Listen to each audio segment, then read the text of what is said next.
امریکہ کا وینزویلا کے معاملات خود چلانے کا اعلان۔ صدر ڈونلڈ ٹرمپ نے وینزویلا کے صدر نکولس مادورو کی گرفتاری کی تصویر بھی سوشل میڈیا پر شیئر کر دی۔ نیوز کانفرنس میں کہا امریکی فوج نے آپریشن کر کے پروکس سے 45 اہلکاروں کے ساتھ نکولس کو باہر نکالا۔ دوسری جنگ عظیم کے بعد ایسا حملہ نہیں دیکھا۔ مادورو پر کرمنل چارجز کارٹل کے ذریعے منشیات امریکہ بھیجنے کا الزام ہے۔ وینزویلا کے صدر نکولس مادورو اور ان کی اہلیہ نیو یارک میں ہیں۔ امریکی صدر کا کہنا تھا وینزویلا کے عوام کی بہتری کے لیے اقدامات کریں گے۔ صدر ٹرمپ نے کہا وینزویلا کی فوج تیار تھی لیکن ہم نے انہیں سنبھلنے کا موقع نہیں دیا۔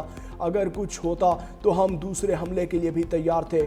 مادورو بہت ظالم ہے، اس نے کئی لوگوں کو قتل کروایا۔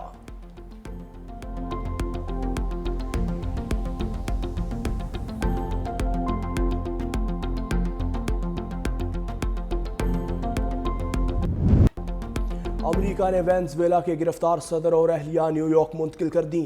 امریکی عدالت نے فرد جرم بھی عائد کر دی۔ امریکی وزیر خارجہ مارکو روبیو نے کہا کارروائی عدالتی وارنٹ پر عمل درآمد کروانے کے لیے کی۔ امریکی طیاروں نے اہم فوجی تنصیبات اور وزارت دفاع کو نشانہ بنایا۔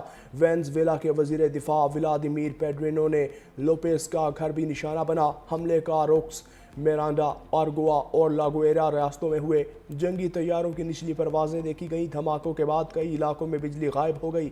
کولمبیا نے وینزویلا سے ملحقہ سرحد پر یونیفائیڈ کمانڈ پوسٹ فعال کر دی۔ سرحدی شہر کوتا میں کمانڈ سینٹر قائم کر دیا۔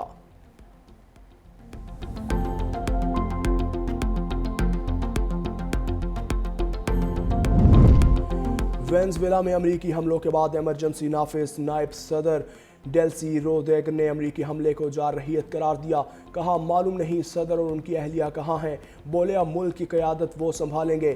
وزیر دفاع پیڈریرو نے کہا کہ امریکہ حملے کا جواب دیا جائے گا۔ وینزویلا مذاکرات کرے گا، نہ ہتھیار ڈالے گا اور آخرکار فتح حاصل کرے گا۔ امریکہ کا وینزویلا پر حملہ قابل نفرت اور بزدلانہ ہے جو خطے میں امن کے لیے خطرہ بن رہا ہے۔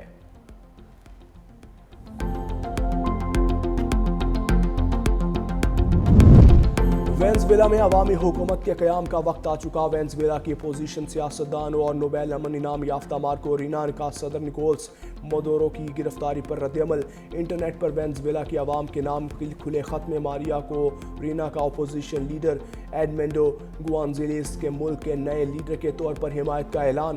مادورو کو اب بین الاقوامی انصاف کا سامنا کرنا ہوگا۔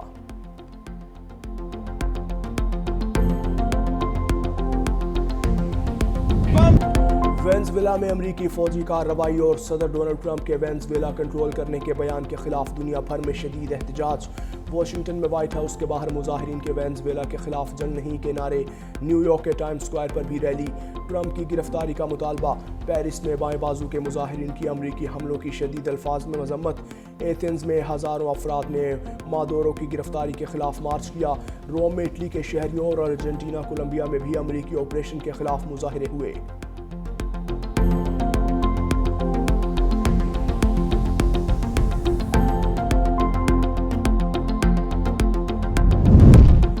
وینزویلا پر امریکی حملہ عالمی قوانین کی خلاف ورزی ہے۔ Mayor new York Dhahran Mamdani کی وینزویلا پر حملے کی مخالفت۔ کہا ایک خود مختار ملک پر حملہ کرنا جنگ ہے۔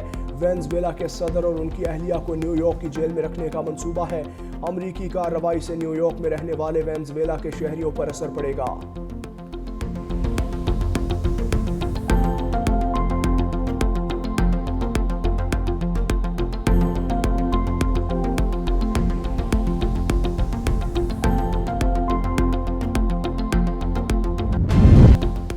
وینزویلا کے حمایتی ملکوں کی امریکی حملے کی مذمت۔ برطانوی وزیر اعظم کے اسٹورمر نے کہا برطانیہ وینزویلا حملے میں شامل نہیں، عالمی قوانین کی پاسداری ہونی چاہیے۔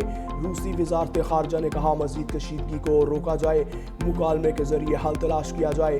ایرانی وزارت خارجہ نے کہا حملے کے نتائج عالمی نظام کے لیے نہایت خطرناک ہوں گے اور بین الاقوامی نظام کو کمزور اور تباہی سے دوچار کریں گے۔ فوجی جارحیت کے منصوبہ سازوں کو کٹہرے میں لایا جائے۔ کیوبا کے صدر میگوئل ڈیاز کینل نے حملہ عالمی قوانین کی خلاف ورزی قرار دیا۔ اقوام متحدہ کی سلامتی کونسل کا ہنگامی اجلاس بلانے کا مطالبہ۔ جنوبی کوریا اور کولمبیا کی بھی حملے کی مذمت۔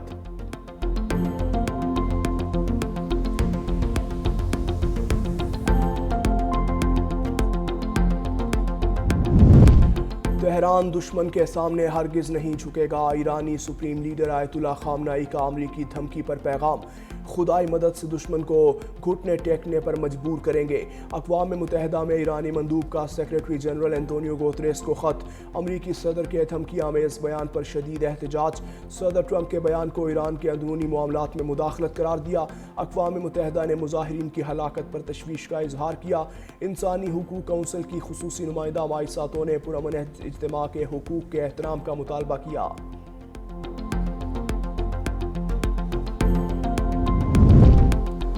ایران کے سابق شاہ کے بیٹے رضا پہلوی کا امریکی صدر ڈونلڈ ٹرمپ کے ایران سے متعلق بیان کا خیر مقدم، کہا میرے پاس ایران کے لیے مستحکم منتقلی کا منصوبہ ہے۔ ڈونلڈ ٹرمپ کا بیان ایرانی عوام کے لیے مزید طاقت اور امید ہے، آخرکار امریکہ کا ایک صدر مضبوطی سے ان کے شانہ بشانہ کھڑا ہے۔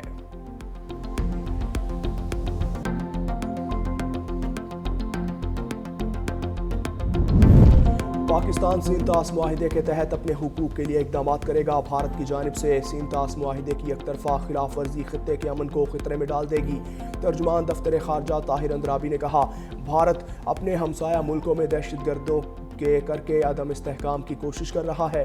بھارت کا دہشت گردی کو فروغ دینے اور پاکستان میں تخریبی سرگرمیوں میں ملوث ہونا عالمی سطح پر دستاویزی حقیقت ہے۔ کلبھوشن یادیو کا کیس بھارت کی ریاستی سرپرستی میں دہشت گردی کا ناقابل تردید ثبوت ہے۔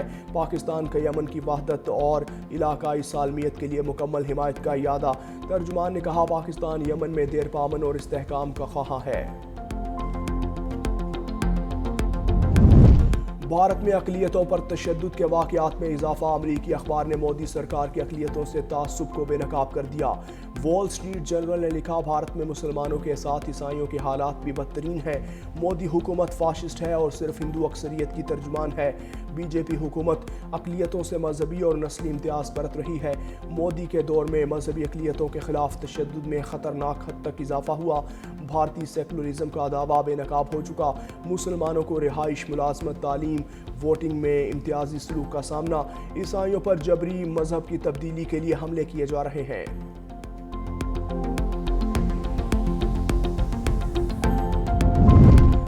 گلگت بلتستان میں برزل پاس پر برف کا تودہ گرنے سے کیپٹن سپاہی مشین آپریٹر شہید۔ آئی ایس پی آر کے مطابق برزل پاس میں برف ہٹانے کے آپریشن کے دوران برف کا تودہ گرا۔ شہید ہونے والوں میں کیپٹن عصمت، سپاہی رضوان اور مشین آپریٹر شہری عیسیٰ شامل۔ 28 سالہ کیپٹن عصمت کا تعلق لاہور اور سپاہی رضوان کا تعلق اٹک سے تھا، جبکہ شہید مشین آپریٹر عیسیٰ کا تعلق استور سے تھا۔ برف ہٹانے کا آپریشن کیپٹن عصمت کی زیر نگرانی ہو رہا تھا۔ قومی مذاکراتی کمیٹی کی 7 جنوری کو اسلام آباد میں قومی کانفرنس تحریک تحفظ پاکستان نے دعوت پر شرکت سے انکار کر دیا۔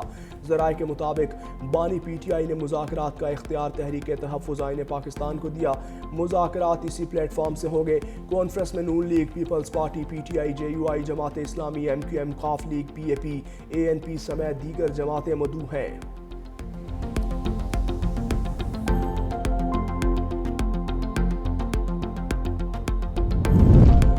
کراچی جانے کا مقصد کارکنوں کو متحرک کرنا ہے۔ لاہور کا دورہ عوام میں بیداری کی لہر پیدا کرنے کے لیے کیا۔ وزیر اعلیٰ خیبر پختونخوا سہیل آفریدی نے کہا، پشاور کو ترقی دیں گے، تاہم لاہور جیسی نہیں جہاں جلد سے جلوس کرنے پر پابندی ہے۔ بانی پی ٹی آئی سے ملاقات نہیں کروائی جا رہی۔ ملک میں آئین اور قانون کی بالادستی ہونی چاہیے۔ ہم نے عوام کو تبدیلی برپا کر کے دکھانی ہے۔